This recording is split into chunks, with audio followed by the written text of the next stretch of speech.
شروع از سال 2016 در جمهوری تاجیکستان 16 نوامبر همچون روز پرزیدنت تجلیل کرده می شود. با مناسبت این سنه فرخنده روزنامه جوانانی تاجیکستان شماره مخصوص خود را از چاپ می برآورد.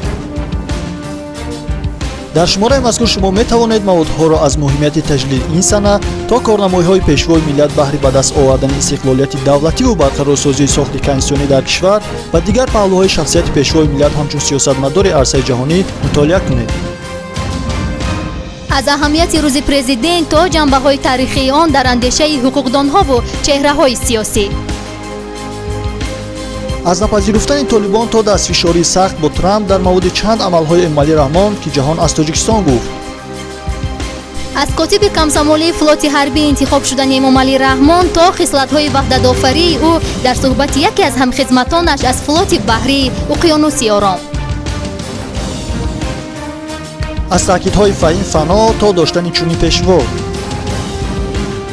ضروریت پیشنهاد قانون کنستیتوسیونی جمهوری تاجیکستان درباره اساسگذار صلح و وحدت ملی پیشوای ملت.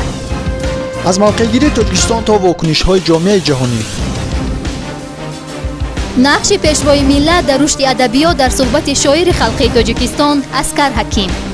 این و دیگر موادهای جالب را از شماره رقم 45 روزنامه جوانان تاجیکستان مطالعه کردن می‌توانید. جوانان تاجیکستان، با ما پیر نمی‌شوید.